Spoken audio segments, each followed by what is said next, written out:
Yan. Yung mga nasa baba po, akyat na po tayo. We're about to start our worship in 30 seconds.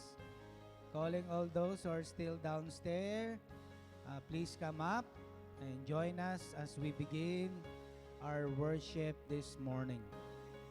Yan. Okay, so tayo po ay tumayong lahat. Let's all read our call to worship. Yan.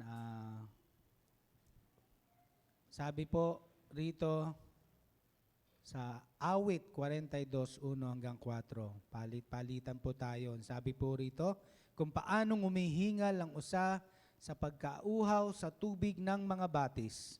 Gayon humihingal ang aking kaluluwa sa pagkasabik sa iyo, O Diyos.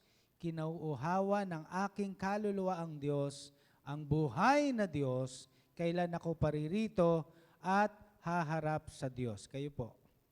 Ang aking mga luha ay naging aking pagkain araw at gabi, habang kanilang sinasabi lagi sa akin, saan nandoon ang iyong Diyos? Ang mga bagay na ito ay aking naalala at nanlulumo ang aking kaluluwa sa loob ko kung paanong ako'y nagpatuloy sa karamihan at pinatnubayan ko sila sa bahay ng Diyos na may tinig ng kagalakan at pagpupuri sa isang karamihan na nagdidiwang ng kapistahan. Amen. So, tayo po ba ngayon ay narito upang magdiwang sa kapistahan ng kabutihan at katapatan ng Diyos sa ating buhay? Amen. Kaya tunay po, napakasarap na tayo po'y magsama-sama at higit sa lahat, ang tayo ay sumadako sa presensya ng Panginoon na laging magbabad sa kanyang mga salita, sa kanyang mga pangako na siyang ating kalakasan at kagalakan sa buhay.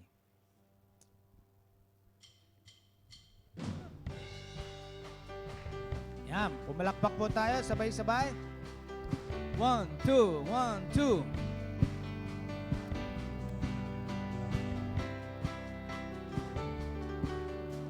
Batiin po natin ang ating mga katabi at sabihin mo, ako'y masaya na makita ka ngayon.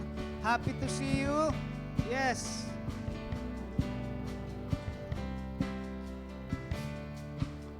Kay sarap-sarap pa rin sa'yo, O Panginoon, ang mga pagpapala mo. Lubos-lubos, minsan ang aming kaaway, pilit natin natangay ang damdamin, at sa aming pagpupuri, ko'y lubos na nagtagumpay. Ulitin natin, kay sarap-sarap pa rin sa iyo, O Panginoon, ang mga pagpapala mo'y lubos-lubos, minsan ang aming kaaway, pilit natin natangay ang damdamin, at sa aming pagpupuri, ko'y lubos na nagtagumpay. Ang kailangan lang ay babad sa presensya mo, babad sa iyong salita, babad ang sikreto ko kung bakit ako masaya, babad sa presensya mo, babad sa iyong salita, tulad ng isang usa na laging uhaw sa iyo. Minsan pa sabihin natin, kay sarap-sarap, kay sarap-sarap pa rin sa iyo, O Panginoon, ang mga pagpapala mo. Lubos-lubos, minsan ang aming kaaway, pilit natin natangay ang damdamin, at sa aming pagpupuri, ko'y lubos na nagtagumpay. Ang kailangan lang ay babad sa presensya mo, babad sa iyong salita, babad ang sikreto ko kung bakit ako masaya. Babad sa presensya mo, babad sa iyong salita, tulad ng isang usa na laging uhaw sa iyo. Ang kailangan lang ay babad sa presensya mo, babad sa iyong salita, babad ang sikreto ko kung bakit ako masaya. Babad sa presensya mo, babad sa iyong salita, tulad ng isang usa na laging uhaw sa iyo. Ang kailangan lang ay babad sa presensya mo, babad sa iyong salita, babad ang sikreto ko kung bakit ako masaya. Babad sa presensya mo, babad sa iyong salita, tulad ng isang usa na laging uhaw sa iyo, na laging uhaw sa iyo, na laging uhaw sa iyo.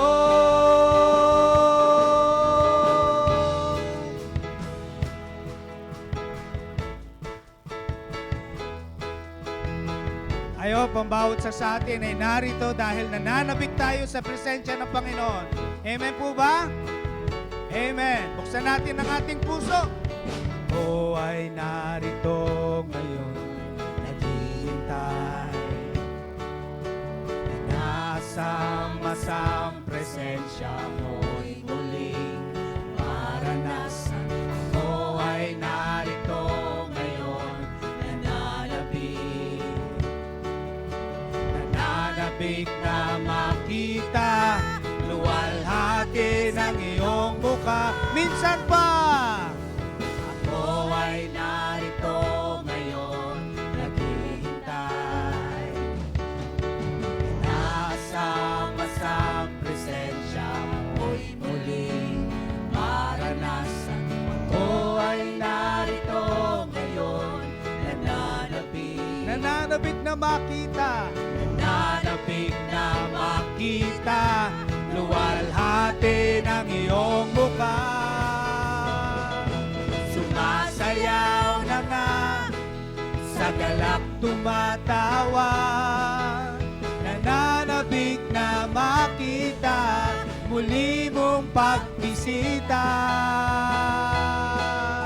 Panginoong Jesus, malayang malaya ka, baguhin mo ang buhay ko, ito iyong iyo.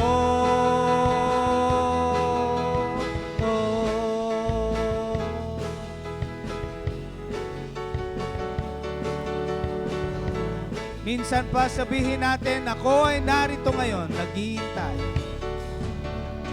Ako ay narito ngayon, naghihintay. Nasama-sam presensya mo'y muling maranasan.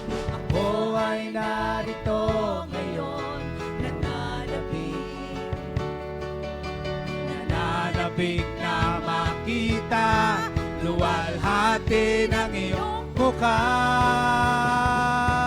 Sumasayaw na nga, sa galak tumatawa, nananabik na makita, muli mong pagbisita.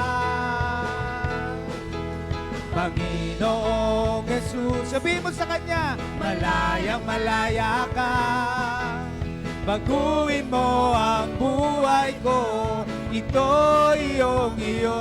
Sumasayaw, sumasayaw na nga, sa galak tumatawa, nananabik na makita, muli mong pagbisita. Panginoong Jesus, malayang malaya ka, baguhin mo ang buhay ko, ito iyong iyo. Minsan pa sumasayaw, sumasayaw na nga, sa galak tumatawa, nananabik na makita muli mong pagbisita.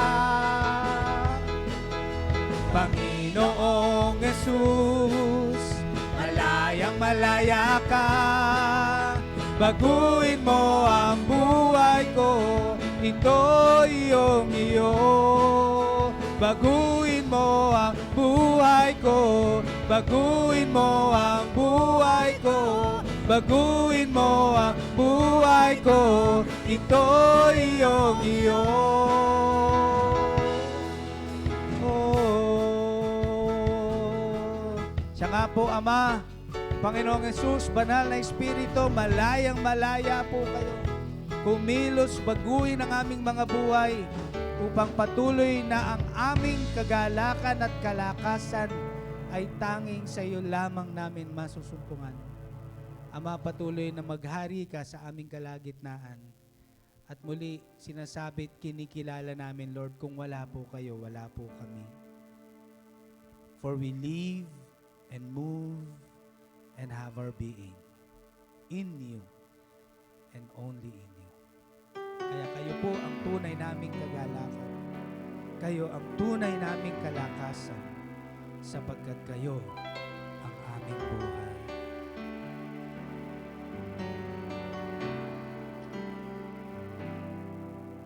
Kagalakan mula sa'yo'y kalakasan ko. Nais ko'y manahan sa presensya mo. Buong puso, buong lakas, isip at kaluluwa, Panginoon, minamahal kita. Samahan niyo po ako, sabihin natin sa Panginoon. Kagalakang mula sa'yo'y kalakasan ko. Ang nais ko'y manahan sa presensya mo. Buong puso, buong lakas, isip at kaluluwa, Panginoon, minamahal kita.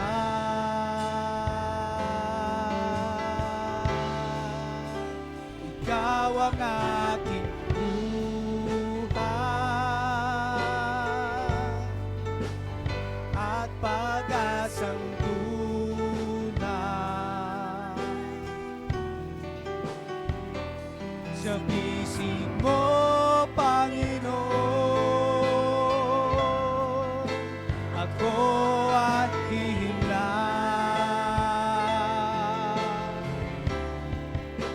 Tamis ng iyong pag-ibig,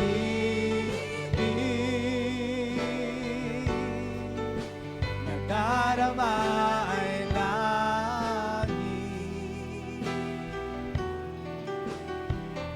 Sa piling mo, Panginoon, kailanman di ka pagpapalik. Hilingan po natin ang mga kababaihan. Kagalakang mula sa'yo'y kalakasan ko. Nais ko'y manahan sa presensya mo. Buong puso, buong lakas, isip at kaluluwa, Panginoon, minamahal kita. Mga kalalakihan naman, sabihin natin sa Panginoon, kagalakan ko. Kagalakan mula sa'yo'y kalakasan ko. Come on, man! Sing with all your heart. Nais ko'y manahan sa presensya mo. Buong puso, buong lakas, isip at kaluluwa, Panginoon, minamahal kita. Sabay-sabay, ikaw ang aking buhay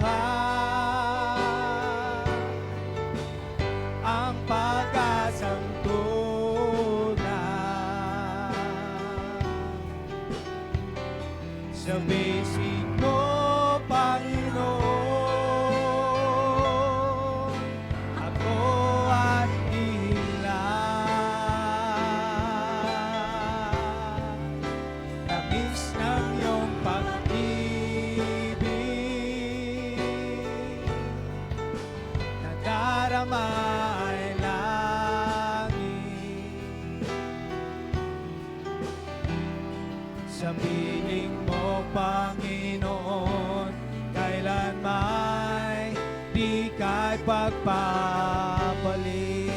Sabay-sabay muli, ikaw ang aking buhay.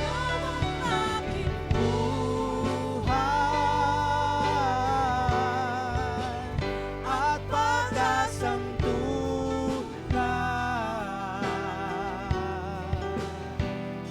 Sa bisig mo, Panginoon, ako ay hihimlay. Tamis ng iyong pag-ibig,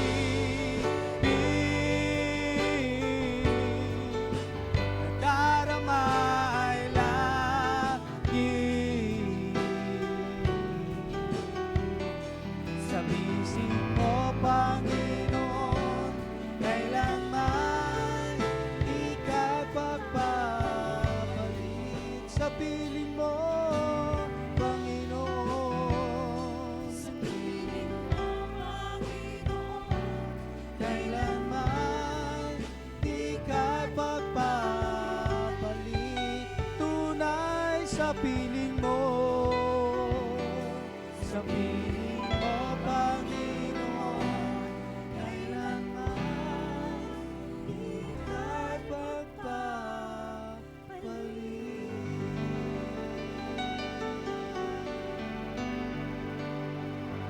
And there are times that we are carrying so many burdens that we're not supposed to carry alone, because we have a Father who is just waiting for us to cast all our cares upon Him, because He cares for us.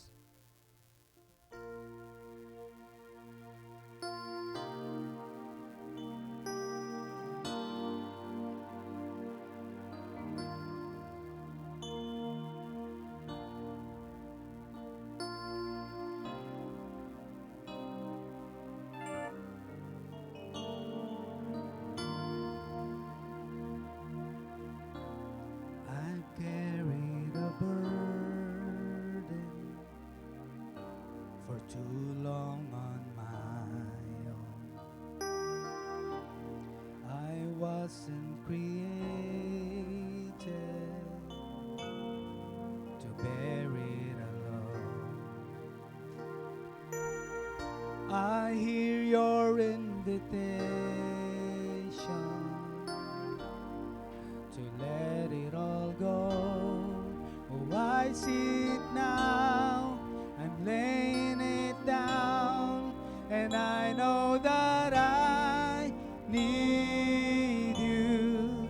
I run to the Father, I fall into grace. I'm done with the hiding, no reason to wait.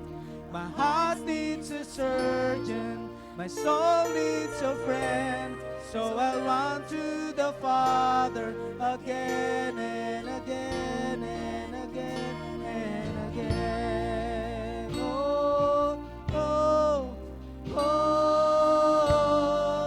oh. You saw my condition, had a plan from the start. Your Son for redemption, the price for my heart. And I don't have a context for that kind of love. I don't understand, I can't comprehend. All I know is I need you. I run to the Father, I fall into grace.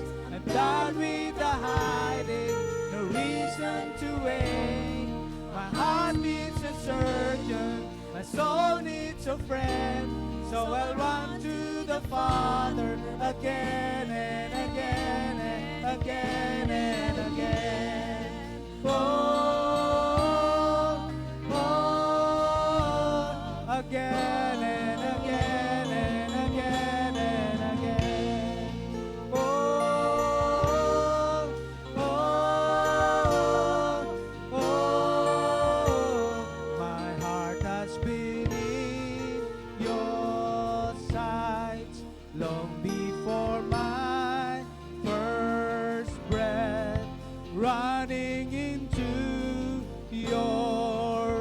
arms is running to life from death. And I feel this rush deep in my chest. Your mercy is calling out. Just as I am, you pull me in, and I know I need. My heart has been in your sight. My heart has been in your sight long before my first breath.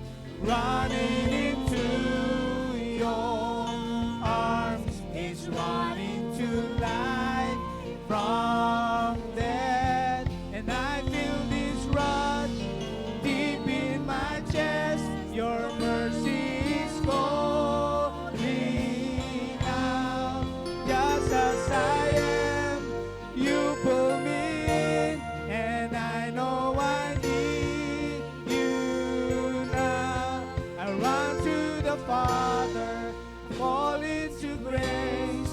I'm done with the hiding, no reason to wait. My heart needs a surgeon, my soul needs a friend. So I'll run to the Father again and again. I run to the Father, fall into grace. I'm done with the hiding, no reason to wait. My heart found a surgeon, my soul found a friend.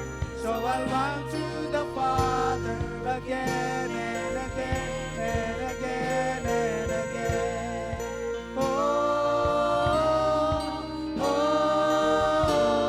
Again and again and again and again.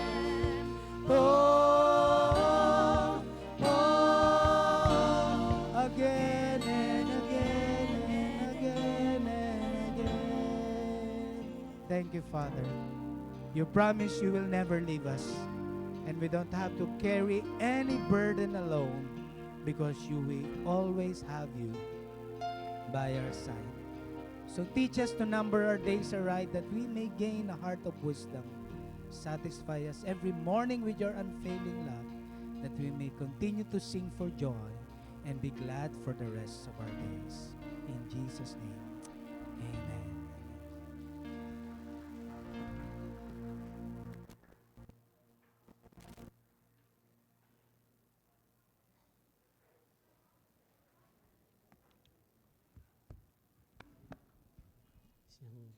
Isang magandang umaga po sa bawat isa.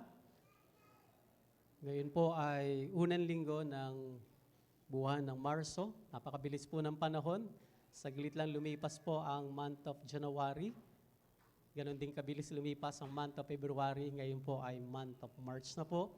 At mamaya ay atin hong gaganapin at aalalahanin ang huling hapunan ng ating Panginoong Sus upang patuloy na ating sariwain ang kanyang dakila at wagas na pagmamahal na ipinamalas niya sa bawat isa po sa atin. Nais ko ang lahat po ay tumayo bago po tayo manalangin at pag-pray din po natin mamaya ang mga kids na dadako sa kanilang Sunday School. Basahin muna po natin ang mga talata na atin hong pag-aaralan, pagbubulay-bulayan. Ito po ay sa Psalm chapter 126, verses 1 to 6. Dahil 6 verses lang po ang chapter po ito, basahin na po nating lahat. Sige po, 1, 2, 3, go! When the Lord restored the fortune of Zion, we were like those who dream. Our mouths were filled with laughter, our tongues with songs of joy. Then it was said among the nation, the Lord has done great things for them. The Lord has done great things for us. We are filled with joy. Verse 4 to 5, restore our fortune, Lord, like a stream in the Negev. Those who sow with tears will reap song of song. Carrying seed to sow will return with songs of joy, carrying shade with them. Pinagpala po ng Diyos sa mga salita po niya. Tayo po yung mukha, tayo po yung manalangin at sa mga bata na dadako Sunday School, kasama ang kanilang mga guro, sila po ay ating panalangin. Panginoon, kami po ay narito bilang isang pamilya, bilang isang congregation, bilang isang body na sama-sama, nasasamba at maglilingkod sa inyong pangalan. Makita po namin, Lord, ang aming mga sarili na lumalapit, dumudulog sa inyong mahabaging trono Tunay nga, Panginoon, na ito'y pagpapalang aming masasabi, Panginoon. Dahil ang puso namin pinupuno mo ng kagalakan at sa lugar na ito, Panginoon, binibigkis mo kami, Lord, ng iyong banal na Espiritu, ng iyong salita at pag-ibig. Salamat po, Panginoon, sa mga dakilang bagay na patuloy mong inihahayag. Sa mga bagay, Panginoon, na tunay ngang mula po sa inyo, ay aming pong matatanggap. At sa lugar na ito, Panginoon, sa inyo namin pinagkakatiwala ang buhay ng bawat isa.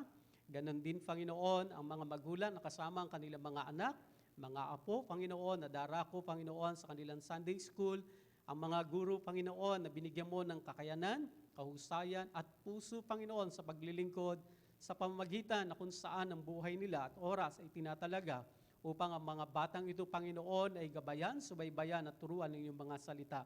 Dalangin namin, aming Ama, ang iyong pag-iingat, ang iyong pangunguna at pagsama. Sa ganon, panatag at payapa ang kanilang mga ate, kuya at mga magulang na narito agad upang makinig ng iyong mga salita. Dahil ang lahat sa inyo po namin tinatagubilin, sa inyo namin pinagkakatiwala. Sa gayon, Panginoon, nakatuon ang aming puso't isipan sa iyong mga salita at sa mga bagay na iyahayag po ninyo. Ito po aming Ama, ang aming pong panalangin at ang lahat ng ito ay inihiling po namin sa tanging pangalan ng aming Panginoong Sus. Amen. Amen. Sige po, maaari na po tayo makaupo. Yan, gaya po ang aking nabanggit kanina, ay dahil sa ito ay unang linggo, gaganapin po natin mamaya ang Lord's Communion. Pero bago po yung pag-usapan o pag-aralan po natin ang salita po ng Diyos, ang title ng ating pag-uusapan po ngayon sa umagang ito, The God Who Can Do Great Things. Kung saan naka-align din po ito sa tema ng ating national anniversary at sa ating local anniversary sa March 24, ang masaganang pamumunga. Na kung saan sa ating naman hong national at sa darating na linggo naman po yun, attempt great things for God and achieve great things from God. Kaya ho, ang umagang ito, ang ating pag-uusapan, the God who can do great things. Bakit po yun ang ating pag-uusapan? Ang Diyos na nakakagawa ng mga dakilang bagay. Pag tinignan ho natin yung talata na binasa ho natin from verse 1 to verse 6, alam niyo po ba na napakarami mga sentences na magkakatulad, marami mga phrases at marami mga words na inuulit-ulit. At isa na nga po dito, ang makikita ho natin, verse 2 na sinabi po doon, the Lord has done great things for them. Ito po ay sinasabi po ng mga country, nation na na-witnessan at nakita nila yung mga ginawa ng Diyos sa mga Israelite. Kaya sinabi nga po doon, then it was said among the nation, the Lord has done great thing for them. Itinutukoy na them, Israelite po yon.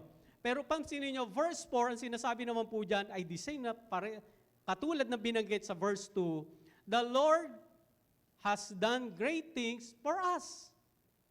Sinasabi naman po ito ng mga Israelita sa kanilang lahat. At ngayon ho, ito'y para sa atin din ho, na sinasabi natin, yung Diyos na gumawa ng mga dakilang bagay sa mga Israelita, yun din ho yung Diyos na gagawa ng mga dakilang bagay para sa atin. Amen ho ba? Pwede ho ba natin i-claim ho yun? At makiklaim po ba natin yun? Yes, dahil tayo po, ayun ho. Tayo po ay mga anak ng Diyos.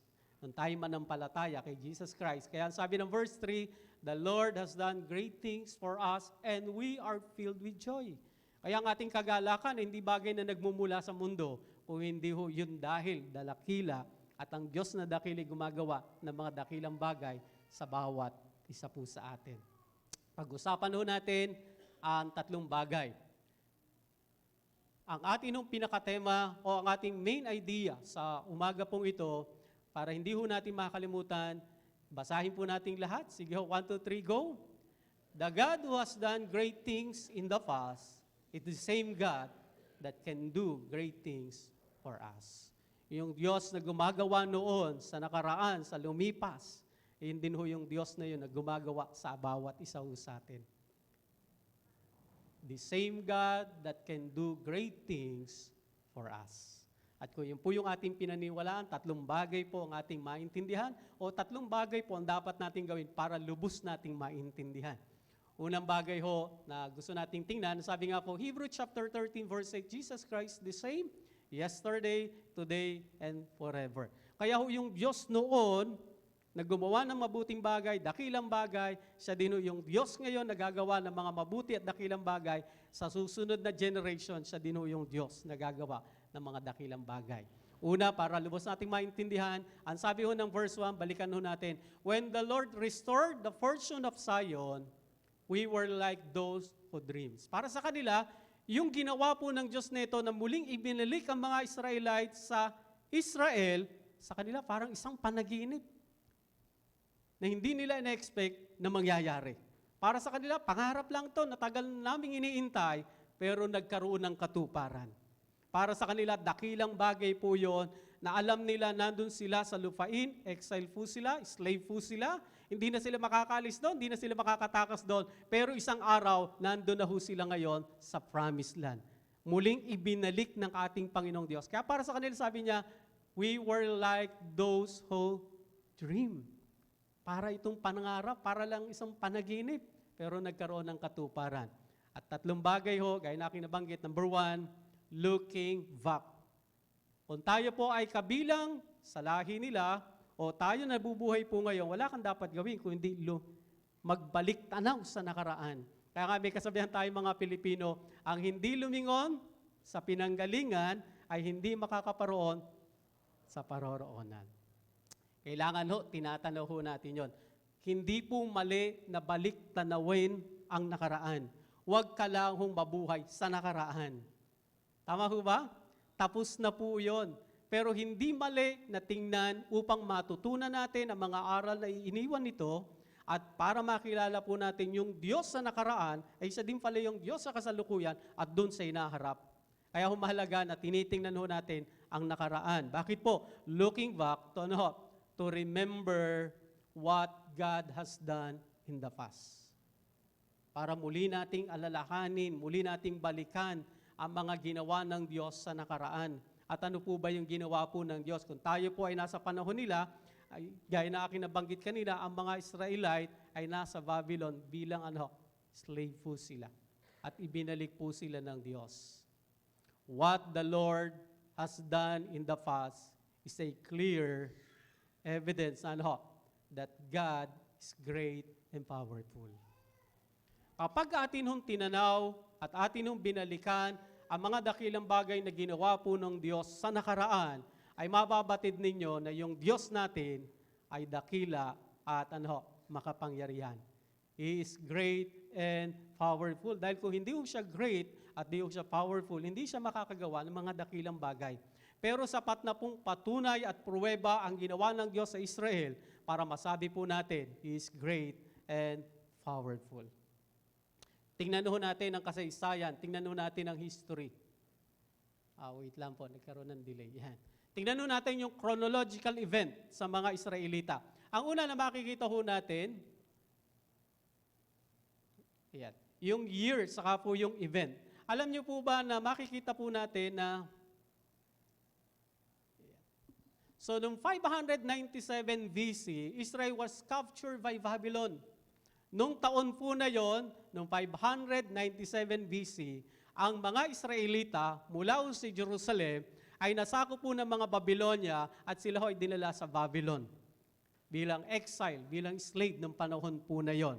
Ito ho ang ating makikita noong panahon po na yan, sila ho ay naglalakbay from Jerusalem, kailangan nilang iwanan ang kanilang bayan, kailangan nilang iwanan ang kanilang lungsod, kailangan nilang iwanan ang kanilang tahanan. Hindi ho madaling gawin po yon, mahirap po yon. Pero wala kang magagawa dahil slave na po kayo, sakop na po kayo, ang may kontrol na sa buhay mo, hindi na ikaw, kundi ang nakakasakop sa iyo.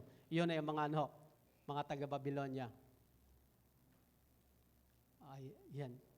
Teka po.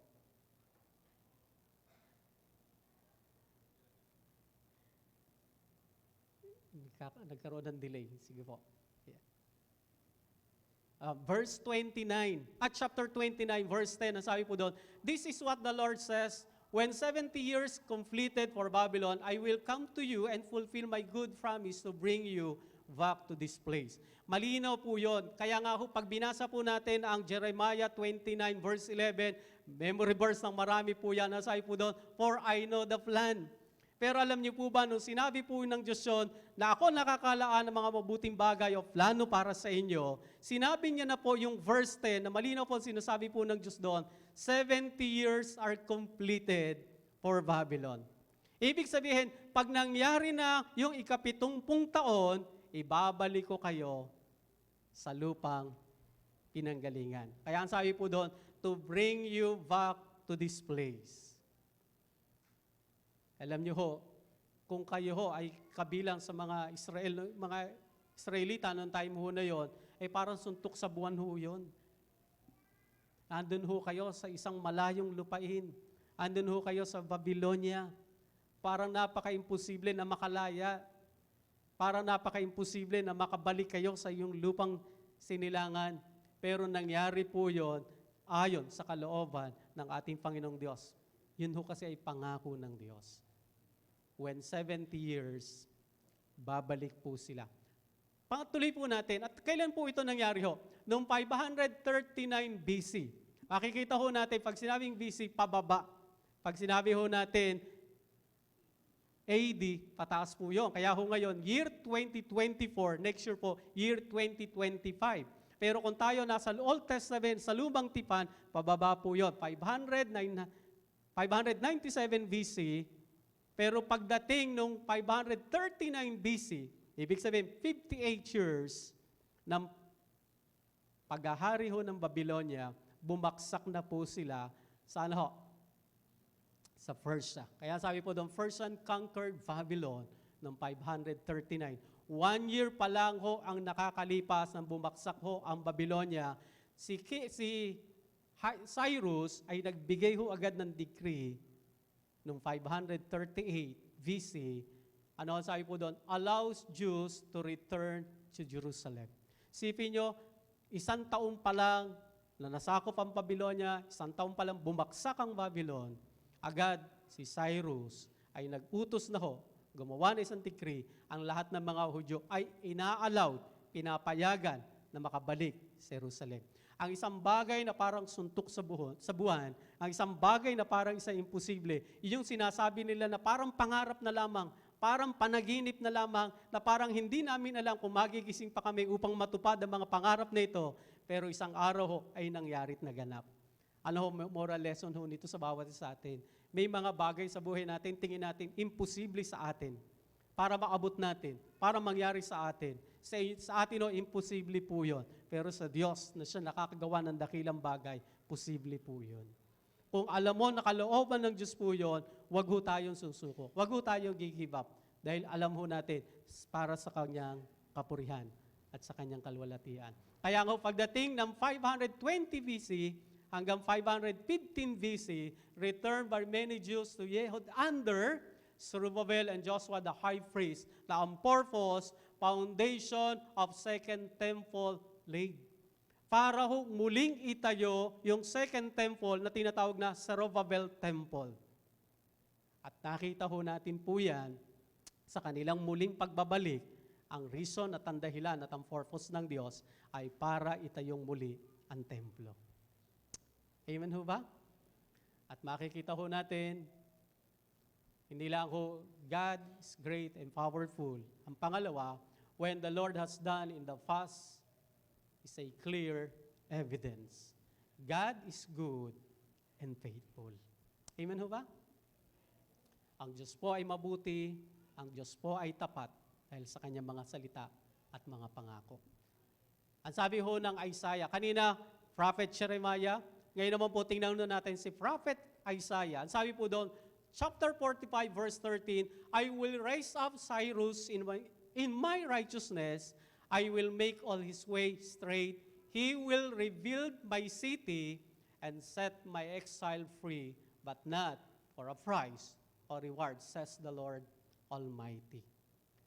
Dalawang magkaibang propeta, pero makikita ho natin, meron hong direksyon, meron hong unity. Bakit po? Ang mensaheng sinasabi po nila ay nagmumula sa isang Diyos. Ang mensaheng ipinapahayag nila ay galing sa Diyos na nakakagawa ng mga dakilang bagay. Pansinin niyo ang sabi po doon, I will raise up Cyrus in my righteousness. Itong emperor nito, yung king nito ng Persia, na siya nagpabaksak sa Babylonia, sabi po doon, ay pinili ng Diyos. Bakit po? He will rebuild my city and set my exile free. Isang bansa na walang pagkatakot, pagkakilala sa Diyos, Pastor, parang napaka-imposible. Naging posible. Amen ba? Dahil lang Diyos ang may control ng lahat ng bagay. Alam niyo kung kailan yung parang walang-wala na, dahil lahat sinubukan mo na, lahat ginawa mo na, then wala ka nang masusungan, wala ka nang malalapitan. Doon yung makikita at matutuklasan ng Diyos gumagawa sa buhay natin. At ang bagay po na yon ay dakilang bagay dahil Diyos lang ang nakakagawa. Para ho sa layunin ng ating Panginoon na malino ho, para itayo muli ang lungsod, itayo ho ang templo at makalaya ang kanyang mga lingkod, ang Israelite. Yan ho'y makikita natin, panahon ni Zerubbabel, itinayo po ang templo, and then panahon ni Nehemiah, itinayo naman po yung wall of Jerusalem. Pero noong time ho na yon, isa lang ho ang sinasabi po doon, panahon ni Prophet Haggai, ay nagsalita ang Diyos pamagitan ng propetang ito, maganda't maayos ang inyong tahanan, pero ang aking templo ay wala sa ayos. Panahon ni Nehemiah, ano sabi po nung nag-report kay Nehemiah? Kalunos-lunos ang kalagayan ng lungsod. Nakatayo ang templo, pero walang wall ang Jerusalem. Kaya ho, makikita ho natin, verse 4, ito ho ang ating pag-uusapan. Ang sabi ng verse 4, restore our fortune, Lord, like a stream in the Negev. Negev is a place, isang lugar po ito na kung saan na southern part ng Israel. Pero pag-usapan ho natin kanina, looking back. Pangalawa, na pag-uusapan natin, looking up. Matapos ho nating tingnan at tanawin ang nakaraan, dapat ho, na matapos mo malaman kung sino ang Diyos, dapat matuto ho tayong tumawag sa Kanya. Ang verse 4 ay isang panalangin. Ang verse 4 ay isang pagsusumamo sa Diyos na sinasabi niya, restore our fortune. At pag-usapan ho natin, ang pangalawa na titingnan ho natin, para ma-recognize o to recognize that God has the ability to restore us. Pastor, hindi po ba kung titingnan natin ang verse 1? Sige po. Verse 1, ang sabi po doon, when the Lord restored the fortune of Zion. And then verse 4, pansinin nyo, inulit po muli yung word na restore. Restore our fortune, Lord, like streams in the Negev. Pastor, parang redundant. Hindi ho. Dahil yung verse 1 ay nangyari na. Ang verse 4, kasalukuyan na dumadalangin sila, restore our fortune. Yung pong verse 1, place, ang sinasabi po doon, when the Lord restore the fortunes of Zion, ibig sabihin, sila ay mula sa Babylon, ay naibalik na sila sa lupang pangako, ito yung land ng Israel, naibalik na ho sila doon. Pero sabi ko nga ho sa inyo, nung matayo ang templo, sa pamagitan ni Prophet Haggai, sabi ng Panginoon, maayos ang inyong tahanan, pero ang aking bahay ay wala sa kaayusan. Pangalawang sinabi, panahon ni Nehemiah, kalunos-lunos ang kalagayan ng lungsod. Alam niyo po, ang ibig sabihin lang po niyan ay ganito. Pag tinignan ho natin sa ibang translation po yung verse 1, ang sinasabi po ng verse 1 ay ito, when the Lord brought back His exile to Jerusalem, place ang tinutukoy doon kapag itong mga dating bihag, dating mga exile ay naibalik na. Ito ay parang isang panaginip. Pero pag tinignan natin ang verse 4, ito ang sinasabi po ng verse 4, restore our fortune, Lord. Ito ang translation sa ibang version ng Bible, Lord, make us prosperous again. Just as the rain brings water back to the dry riverbeds. Ano po ang gusto nating maintindihan po dito? Lord, nadala mo nga kami dun sa lupang pangako. From Babylon hanggang sa Israel, na ibalik niyo po kami. Pero kayo, nang dinadalangin nila, Lord, make us prosperous again. Lord, yung dating sitwasyon, yung dating kondisyon, yung dating kalagayan namin, ibalik po ninyo. Hindi lang kami ibalik sa dating lugar.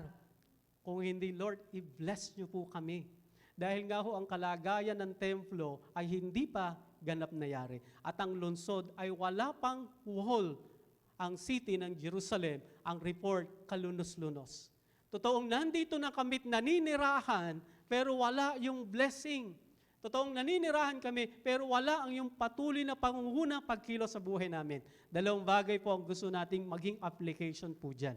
Pag sinabing blessing, hindi lang hong material na bagay. Amen ho ba? Kung sa buhay spiritual, Lord, believer po ako, Christian po ako, pero ang tanong ay ganito, ganun ba kaalab pa ang ating paglilingkod sa Diyos ngayon sa kasalukuyan? Yung dating init, yung dating sigla, dating alab ng paglilingkod, Lord, ibalik po ninyo. Yun yung sinasabi niya, restore our fortune. Amen ho ba? Hindi lang ho tayo nasa church, hindi lang ho tayo believer, hindi lang ho tayo Christian na malayang magbasa ng Bible, na malaya hong makinig ng salita ng Diyos. Yung po bang alab ng paglilingkod, yung zealousness, ay nananatili po ba sa atin? Yun ho yung prayer po nila. Lord, restore our fortune. Kung titingnan din naman ho natin ngayon doon sa kabuhayan, Lord, hindi lang po kami meron trabaho. Lord, hindi lang kami merong hanap buhay. Lord, pagpalain niyo po kami. Papagtagumpayin niyo po kami. Amen ho ba? Kung atin hong balik po natin yung kanina yan. Pag sinabi ho nating Negev, ito po ay place, at ito po ay sinasabi po doon. The Hebrew of this verse refer to a particular desert region in the Negev, which lay to the south of Israel for most of the year. It was a dry and desolate place. Meron ho ba kayong magandang makikita sa isang dry at desolate place? Wala po. But when the rain came and filled its stream beds, the Negev will soon be blanketed with flower and other natural growths. Hindi pa ako nakakapunta ho ng Europe, pero meron ho mga lugar doon, pagka autumn, puro ho dry yung place, puro ho dahon, panahon ng taglagas. Tama ho ba? Pero pag dumating ang rainy season, tutubo po yun, ay isang parang hardin ang place ho na yun. Amen ho ba? Ganun ho yung sinasabi ng mga Israelite at yung po yung sinasabi po ng passage. Lord, dinalam niyo ho kami sa Israel mula sa pagiging slave, mula sa pagiging exile namin, naibalik niyo na kami dito sa aming land. Malaya na kami, hindi na kami alipin. Pero Lord, parang dry land, parang desolate place ang lugar nito. Kaya sabi nila, verse 4, restore our fortune. Hindi ho para sila maging materialismo o hindi ho para mayari ang kalooban ng Diyos matapos mapinis po yung pagtatayo ng templo at muling maitayo ang wall of Jerusalem. Amen ho ba? Andyan pa ho ba kayo? Sa buhay din po natin, mahalaga na nagiging panalangin din po natin yon. Na hindi lang ako Christian, hindi lang ako pupunta sa heaven, hindi lang ako mayroong kaligtasan at buhay na walang hanggan. Lord, restore our fortune. Ibig sabihin po, Lord, i-bless mo ako, yung spiritual life ko, yung paglilingkod ko, ay mas maging maalab katulad nun dati. Kaya nga ho ang church sa Ephesus, yun yung kinalungkot ng Diyos. Ano sabi ng Diyos? Hindi mo na ako mahal tulad ng dati. Nawala ho yung alab ng first love ng paglilingkod. Hindi ho dahil naglilingkod tayo sa Diyos, okay na. Dapat hindi ho nawawala yung alab, yung init ng paglilingkod. Hindi lang ho dapat na nasa church lang ho tayo. Dapat nakikita ho sa atin yung sigla ng paglilingkod at pagsunod sa Diyos. Pag hindi po, dapat yun na maging prayer natin, restore our fortune. Huwag maging dry land or desolate place. Dapat ito ay maging isang lugar. Tingnan ho ninyo yung isang place. The same place po yan, yung before, pag sinabing dry land, desolate place, yun po yung makikita ho natin. Pero pag pumatak na ho ang ulan, humagos na ho ang tubig, ay nagiging green po ang area ho na yon. Dapat ang spiritual na buhay natin katulad po nun. Kaya nga sinasabi, Lord, katulad ng stream, riverbed. or Nijib na masagalang dumadaloy ang tubig. Upang maging green, luntian, ang lugar, yung place na pinag-uusapan natin. Sa buhay spiritual, dapat ganun din ho ang buhay ng bawat isa. Pag sinabi ho natin restoration is bringing back to a former position or condition. Meron akong picture na ipapakita ko sa inyo. Ayan. Hindi ko ba kayo nagtataka, bakit may mga tao na gagastuso ng malaking halaga sa isang vintage car para lang ma-restore?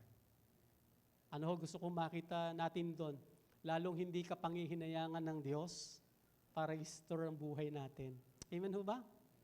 O may mga tao na mag-i-invest at gugugol ng malaking haga sa isang sasakyang wala ng kwenta, pero bibigyan niya ito ng oras, paglalaanan ng budget para lang muling ma-restore, muling magamit.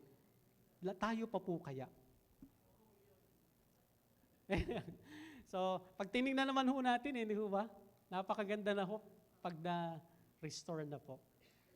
Pero yung una, pag tinignan ho natin, Pastor, parang ganun yung buhay ko. Wala lang pakinabang, wala nang silbi. Pero pag ni-restore ka ng Diyos, may value ka at may halaga ka sa paningin ng Diyos. At wala akong makakapag-restore po no, kundi siya lang. Amen ho ba? Kaya ho ang prayer natin, Lord, restore our fortune. Tuloy po natin sa yan. Kaya ito ang sinasabi po nung article na nabasa ko. At samahan niyo po ako sa pagbasa. Sabi po doon, the psalmist trusted that God will do for them, that their humiliation will not last forever, that God's grace was greater than their sin, and His kindness greater than the world's cruelty. Kung nangyari sa atin yon dahil sa ating kasalanan, para naging dry land ang buhay natin, mas malaki ang grace ng Diyos sa ating kasalanan. Amen ba? Kung nangyari po yon dahil sa gawa ng sanlibutan, kalupitan ng mundo, mas malaki po yung kabutihan, kindness ng Diyos. Madalas doon kasi tayo nakatingin sa ating kamalian, sa ating mga pagkukulang, sa kagagawa ng mundo. Pero bakit di ho natin tingnan yung Diyos na may kapasidad para i-restore ang buhay mo? Amen ho ba? Mas malaki ho yung biyaya ng Diyos. Mas malaki ho yung kindness ng Diyos. Kaya kaya kang ibalik ng Diyos higit pa kaysa dun sa dati. Dahil yon ang nais ng Panginoon. Panghuli, dito po tayo magtatapos. Verse 5, verse 6. Those who sow with tears, we reap with songs of joy. Those who go out weeping, carrying seed to sow, will return songs of joy, carrying shade with them. Pansinin nyo, paulit-ulit na binabanggit po yon, those who sow. Ang sabi po doon, will reap with songs of joy. Those who go weeping, carrying seed to sow, will return with songs of joy. Paulit-ulit na binabanggit po yon, dahil mahalaga na maintindihan at maunawaan po natin. Pangatlo, na pag-uusapan natin, number 1, looking back. Number 2, looking up. And then number 2, looking forward. Pastor, ang Diyos naman po pala magre-restore sa buhay ko. Pero hindi ibig sabihin wala kang gagawin. Tama ho ba? Meron ho tayong dapat gawin. Kaya nga paulit-ulit, those who sow with tears, those who go out weeping, carrying seed to sow. Ang ibig sabihin lang ho nito, na napakahalaga, realize that God can do it again. Gagawin at gagawin po ito ng Diyos kung ikaw sa sarili mo ay ginagawa mo yung nais ng Diyos. Amen ho ba? Ang ano po yon? Maghasik po tayo ng mga mabuting bagay, ng mga dakilang bagay, at mag-harvest po tayo. Nasabi po doon, reap with songs of joy. Kung ano inihasik, yun ang kaanihin mo. Napaka-imposible po na maghasik ka ng kabutihan, then mag-harvest ka ng kasamaan. Hindi po ganun ang mangyayari po doon. Hindi lang siguro nangyari pa. Pero darating ang isang araw, mag-harvest ka ng kabutihan. Hindi din naman pwedeng mangyari naghasik ka ng kasamaan at nag-expect ka ng kabutihan. Kung anong inihasik, yun ang iyong maaani. Kaya kung mag-aasik at mag-aasik ka ng kabutihan sa iyong kapwa, isang araw po ay mag-aani ka ng kabutihan. Huwag ka lang huminto at huwag ka lang magsasawa. Amen ho ba? Ang pangalawang bagay, nakadepende sa kung gaano karaming seed ang iyong iniaasik. Kung nag-aasik ka ng isa, mag-harvest ka ng isa. Kung nag-aasik ka ng tatlo, mag-harvest ka ng tatlo. Mas marami kang iniasik, mas maraming returns. So, mas marami ho tayo ma-harvest. Bakit po ba ang mga, ayan sila Consul bilang businessman, mag-i-invest pa din sila ng iba pang business? Kasi ho, kung ito yung business mo, ito lang yung tawag doon, return of investment. ROI. Pero kung i-invest ka ho ng another business, madadagdagan po yung return of investment. Ganon din ho sa buhay spiritual, naghahasik ho kayo ng kabutihan ng Diyos, hindi ho mangyayaring maghahasik ka ng kasamaan. Hindi po i-allow yun ng Diyos. Isang araw ho, kaya ang sabi po doon, will reap with songs of joy. Kaya ho, makikita ho natin, God blesses those who sow the seeds diligently. Maging matyaga, maging masipag ho tayo sa pag-aasik. Ang sabi po doon, tears. Wala naman ho akong alam na nag-aasik ng hindi ho napagod. Wala naman ho akong alam na taong hindi ho umiyak.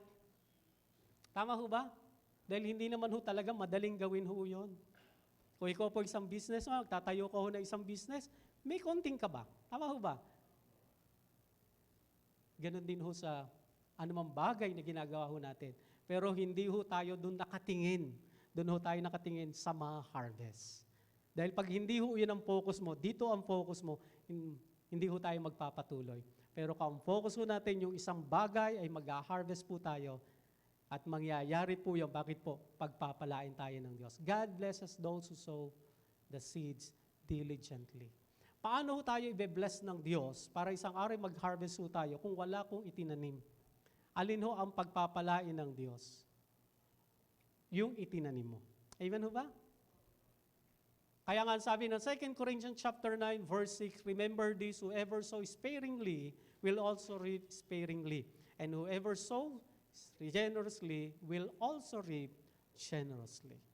Bagamat ang konteksto nito about po sa giving, pero makikita ho natin sa pinag-uusapan din ho, ay tumutukoy ho ito sa buhay spiritual, tumutukoy din ho ito maging sa inyong kabuhayan.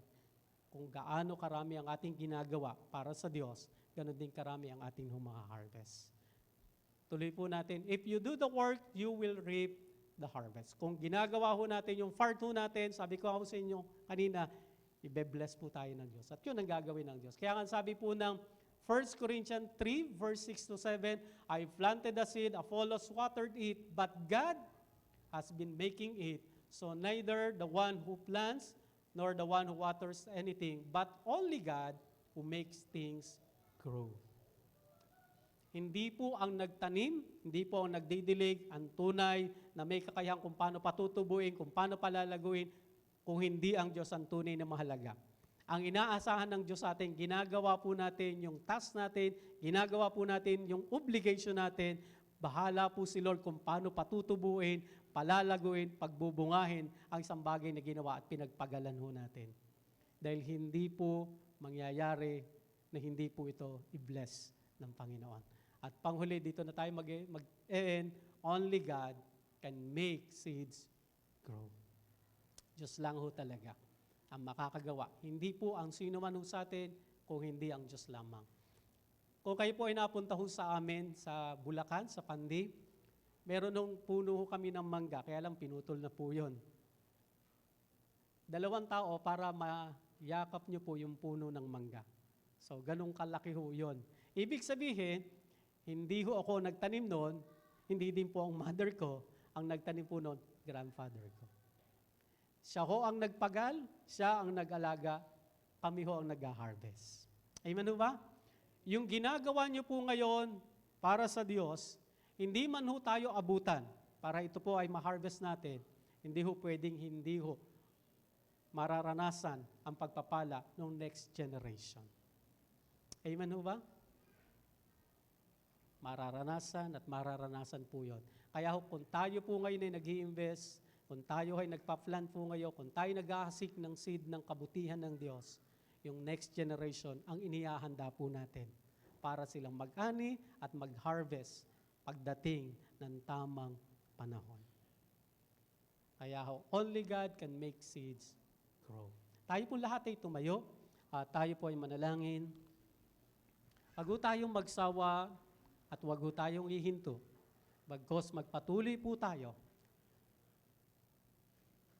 Dahil alam ng Diyos ang ginagawa mo at alam din ng Diyos ang laman ng puso mo. Hindi ito nalilihim sa ating Panginoon. Sa tamang panahon, sa tamang lugar, at sa panahon ng katakdang inilagay ng ating Panginoon, yung Diyos na ating pinag-uusapan na may kapasidad na gumawa ng mga dakilang bagay, ay siyang gagawa nito sa iyong buhay. Tayo po yumuko at tayo po manalangin. Kapatid, kung nag-invest ka minsan ng oras, minuto, ng pananalangin para sa isang tao, pero tingin mo parang walang nagbago, hindi ho ibig sabihin hindi tayo dininig ng Diyos. Sa tamang panahon, ang tao ho na yung kikilusin at kakatagpuin ng Diyos. O minsan, meron kang taong nilapitan, sinare mo ang Word of God, pero merong resistant, may pagtanggi. Magpatuloy po tayo. Dahil isang araw, yung itinanim mong salita ng Diyos, may ibang tao magdidilig nito para ito'y tumubo, palaguin ang ating Panginoon. Pero yung ginawa mo, mahalaga po yan sa Panginoon at naging part ka para ang taong ito'y makakilala sa Diyos. Ang mahalaga, magpatuloy po tayo. Tayo po'y patuloy na lumapit sa Diyos. Aming Ama, sa lugar na ito, dumadalangin po kami. Huwag nawa, Panginoon, dumating sa amin ang kapaguran. Huwag nawa, Panginoon, dumating sa amin na gusto na po naming sumuko. Tunay nga, malinaw, O Diyos, na kayo ang aming pinaglilingkuran na gumagawa ng mga dakilang bagay. Iyon ang aming pong tinatanaw. Yun po ang aming patuloy na hinihiling at aming dinadalangin, aming Ama. Na isang araw, Panginoon, mag-harvest po kami. Isang araw, Panginoon, yung desire ng puso ng iyong mga anak ay gagrant po ninyo, Panginoon. Dahil alam namin, O Diyos, ito din ang nais po ninyo, aming Ama. Ang mga tao, Panginoon, ay pagpalain. Mga tao, Panginoon, magbalik loob sa inyo. Ang mga tao, Panginoon, ay kumilala at maglingkod sa inyo. Gamitin mo, Panginoon, ang buhay ng bawat isa, ang aming oras at lakas. At ngayon, Panginoon, kami po'y lumalapit at dumadalangin sa inyo na yung aming Diyos na pinaglilingkuran, ang patuloy, Panginoong, aabot, kakatagpo sa bawat isa po sa amin. Upang aming maranasan at aming mawitnessan mga dakilang bagay na gagawin ay ihahayag mo, Panginoon, sa bawat isa po sa amin. Ito po ang aming panalangin sa pangalan ng aming Panginoong Jesus. Lahat ay magsabi ng Amen. Amen.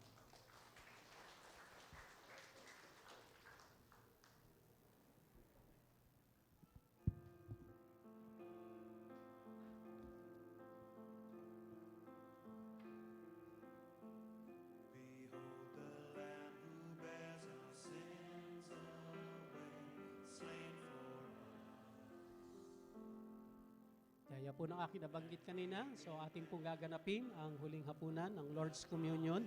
I-invite ko po ang pastoral team, kasama po ang mga elder ng ating church.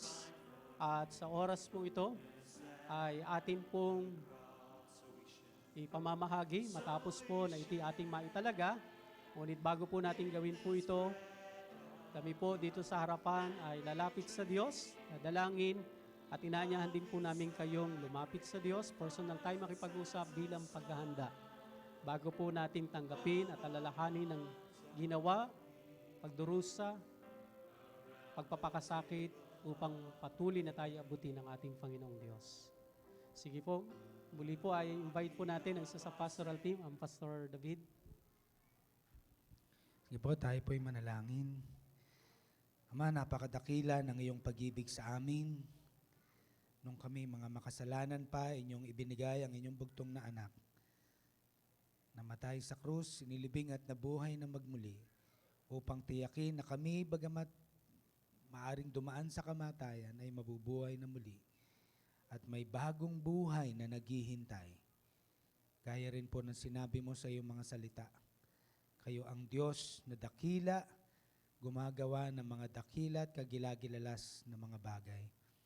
Kaya kami naman na inyong mga anak ay inyo rin pong inaasahan na gagawa ng mga dakila at kagilagilalas na bagay para sa inyong kaharian. At una sa lahat ng ito, Panginoon, ay ang matiyak namin ang aming mga buhay ay tunay na nakatalaga sa inyong kaharian. Ama, siyasatin mo aming mga puso sa anumang kasalanan na gawa namin laban sa iyo. Linisin mo po kami at gawin mo kaming karapat-dapat na maging sisidlan at daluyan ng inyong patuloy na biyaya at mga himala at mga dakila at kagilagilalas na bagay. Sa aming pagsasalo-salo, pagpalain mo ang mga elemento, Lord God, na aming tatanggapin ang tinapay bilang simbolo ng katawan ni Kristo na nagpapaalala sa amin kung paanong ito'y pinagpira-piraso. Kami na dating hiwa-hiwalay ay binubuklod mo sa isang katawan. At ang iyong dugo na siyang nakapaglilinis ng aming mga sala. Ipaalala mo sa amin, kami nilinis mo na at patuloy na nililinis, kaya't hindi narapat na mabuhay pa at magpatuloy sa anumang anyo ng kasalanan. At patuloy na mamuhay na may katuwiran at kabanalan para sa inyong kaharian. Pagpalain mo ang aming pong pagsasalo-salo sa banal na hapag na ito at pagpatuloy namin ito ng buong tapat hanggang sa araw ng iyong pagbabalik. Ito po ang aming dalangin sa pangalan ni Jesus. Amen. Maraming salamat po, Pastor David. At ngayon po ay maaari nang ipamahagi po sa atin. Hintayin lang po natin ang lahat ay mapagkalooban. Sa mga magulang, ate, kuya na may mga kasama mga anak, sila po ay bahagi din po ng ating pong Lord's Communion.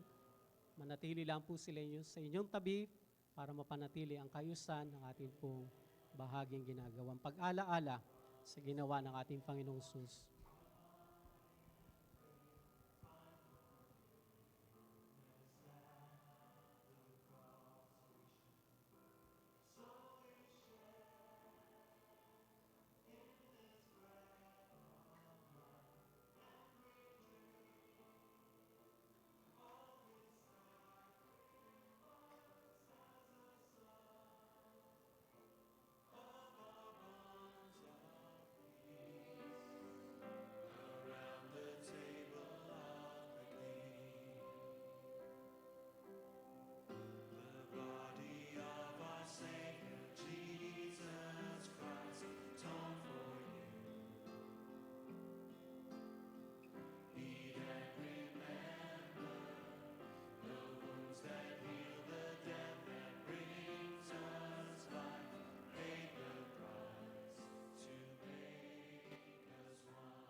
mga nasa sanctuary, nabigyan na po ba lahat ng bread, ng cup? Nasa balcony nila lang po ang wait.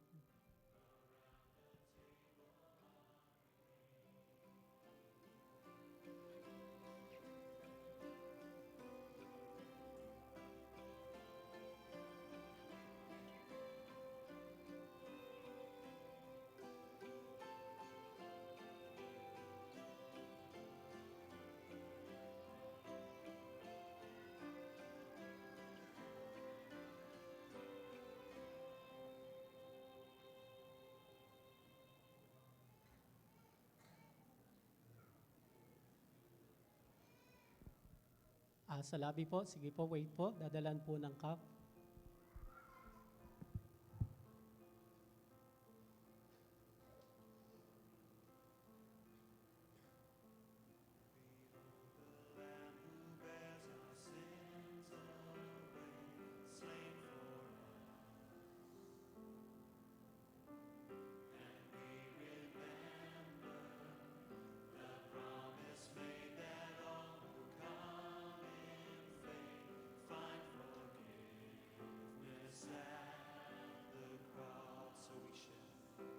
So we share in this bread of life, and we drink of His sacrifice as a sign of our bonds of peace around the table of the King. The body of our Savior Jesus Christ atoned for you.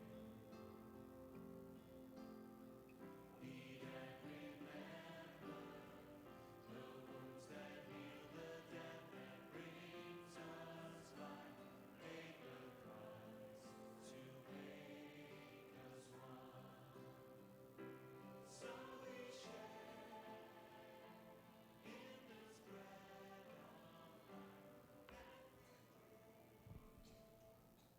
Kung ang bawat isa po'y napagkalooban na, bakan po natin ang bread, atin po italaga. Sapagkat ito ang turo na tinanggap ko mula sa Panginoon at ibinibigay ko naman sa inyo. Nung gabing siya'y pagkanulo, ang Panginoong Sus ay dumampot ng tinapay, pinagpira po siya ito at kanyang sinabi, ito ang aking katawan inahandog para sa inyo, gawin niyo ito bilang pag-alaala sa akin. Atin pong tanggapin at atin pong kainin.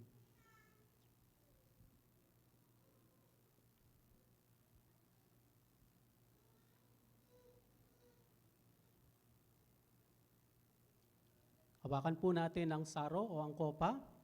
Matapos maghapunan ay dumampot siya ng kopa at kanyang sinabi, ang kopang ito ng bagong tipan na pinagtitibay ng aking dugo. Tuwing iinumin niyo ito, gawin niyo bilang pag-ala-ala sa akin. Sapagkat tuwing kakain kayo ng tinapay na ito at iinom sa kopang ito, ay pinapahayag ninyo ang kamatayan ng ating Panginoong Sus hanggang sa kanyang muling pagparito. Atin pong tanggapin at atin pong inumin. Ang pagpapala, buhat sa ating Panginoon, ang sumaatin pong lahat.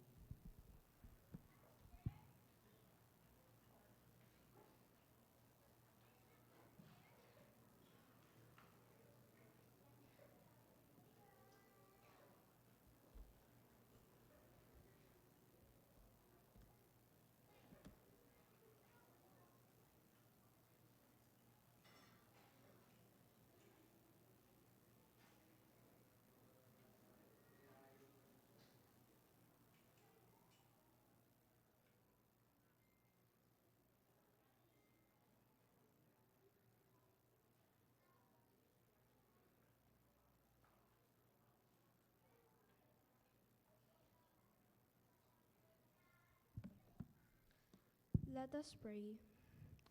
Father God, you are the giver of all good things, and your word makes clear that every good and perfect gift comes from you. We ask that you accept these gifts and use them to your glory. Just as you multiplied the offering of fish and the loaves that were freely given for others, we pray that you multiply these, our offerings to you, and accomplish them with more than we could ask or imagine. We give freely and not from compulsion, For there's nothing we could give that matches your glory and majesty, and the great gift of your Son Jesus and of the Holy Spirit, which guides us daily. All we have is yours. Father, we ask that you would use us, and all we have as you will. In Jesus' name we pray. Amen.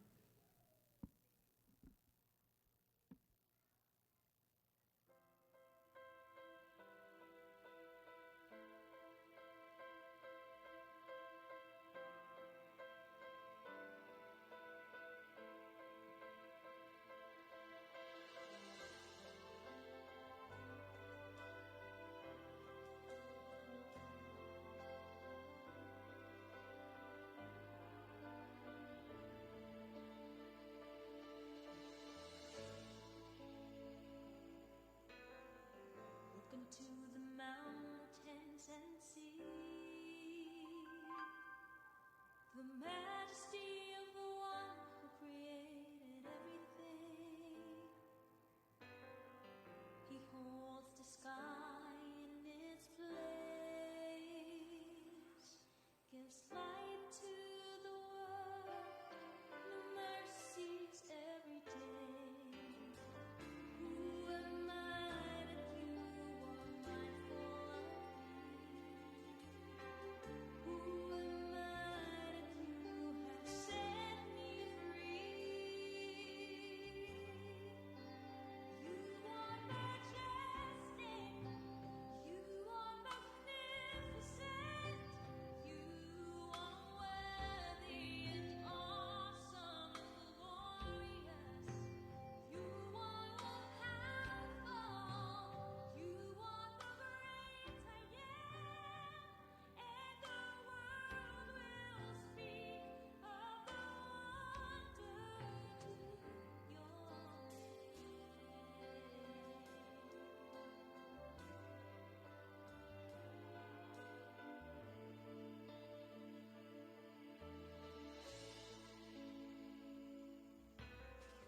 I see the new life you bring.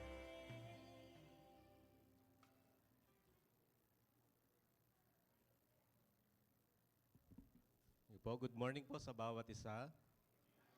So before we close in prayer and benediction, may ilan lamang pong mahalagang announcement. But before that, baka ho meron tayong first time attendee. Request po natin na. Meron po ba tayong bisita ngayong umaga? Meron. Sige po. Pwede pong tumayo. Sige.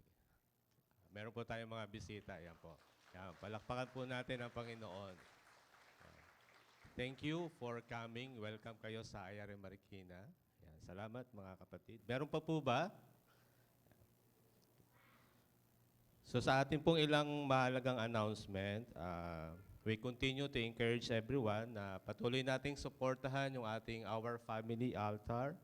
And also, isama po natin sa ating mga personal na panalangin ang ating IRM National Election on March 6 and on March 7 to 9 ang ating General Conference at ang ating 32nd anniversary ng IRM National sa March 10 sa City of San Jose del Monte Sports Complex.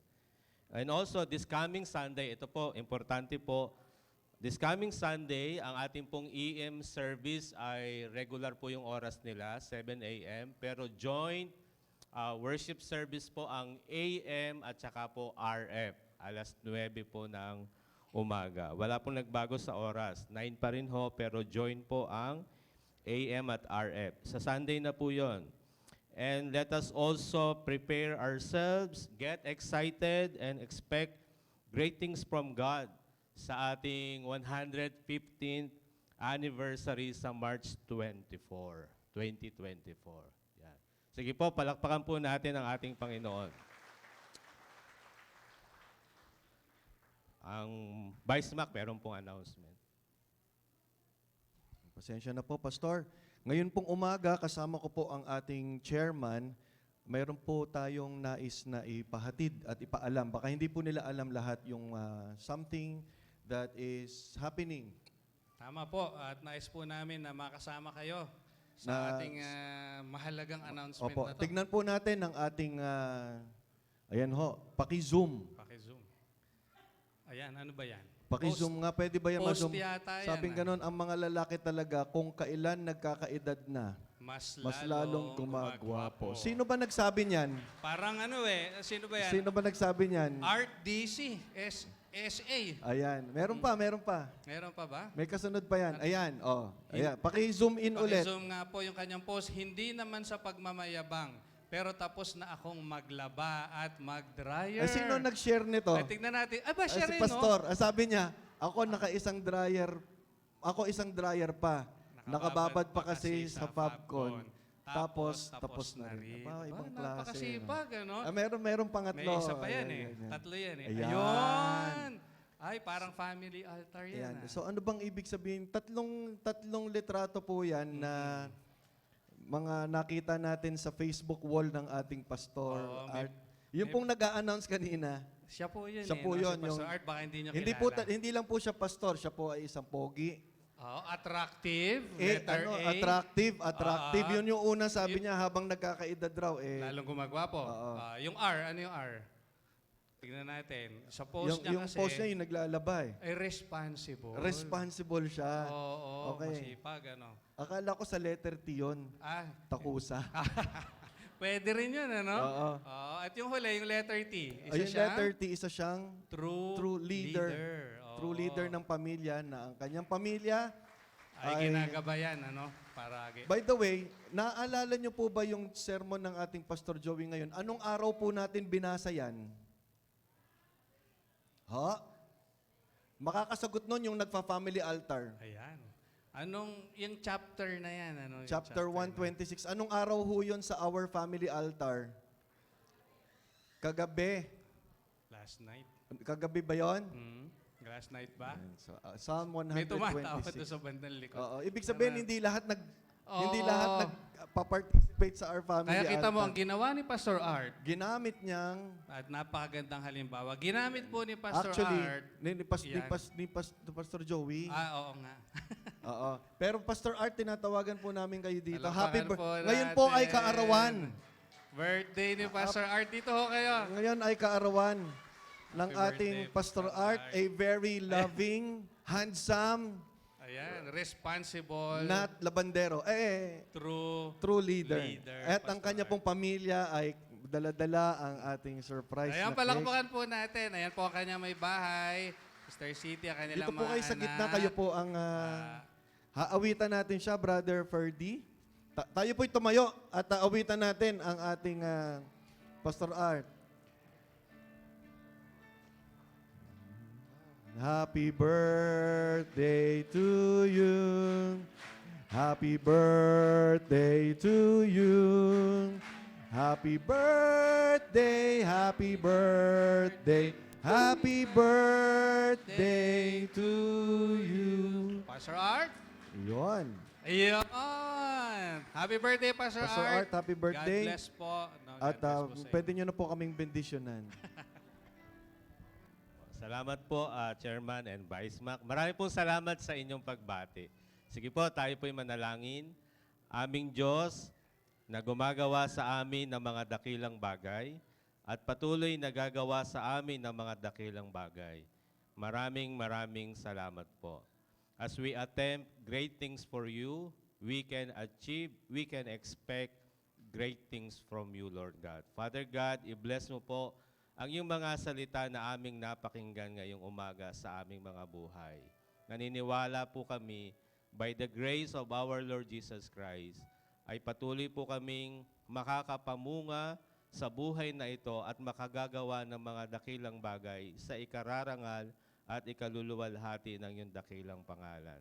Father God, i-bless mo po ang iyong mga anak. Kayo po ang kumatagpo ng kanilang mga pangailangan. Sa mga may karamdaman, kayo po ang magbigay ng kagalingan. Kayo po ang magpapala sa mga nagdaos sa karawan at wedding anniversary, Panginoon. Pinupuri ka namin, O Diyos, at sa muli naming pagharap sa panibagong linggong ito, ay patuloy na bigyan mo kami ng kalakasan, gabayan mo po kami sa lahat ng aming gagawin, O Diyos. Maging ang mga anak po namin na nag-aaral, patuloy mo silang pagpapalain ng karunungan na nagmumula sa iyo. At sa oras pong ito, ay igawad mo po ang iyong mayamang basbas sa iyong mga anak. Mga magulang, mga kapatid, tanggapin po natin ang di nagmamaliw na pag-ibig ng Diyos, ang biyaya at pagpapala ng ating Panginoong Jesucristo, ang pagsama, pakikipisan at kapuspusan ng banal na Espiritu, ngayon at magpakailanpaman, ang lahat ng anak ng Diyos ay magsabi ng Amen. Amen. Amen. Okay, awitin po natin ang ating closing song. And as we do, let's go around and shake each other's hands. And don't forget to greet our celebrant, Pastor Art, sa kanya pong kaarawan. Okay, awitin na po natin.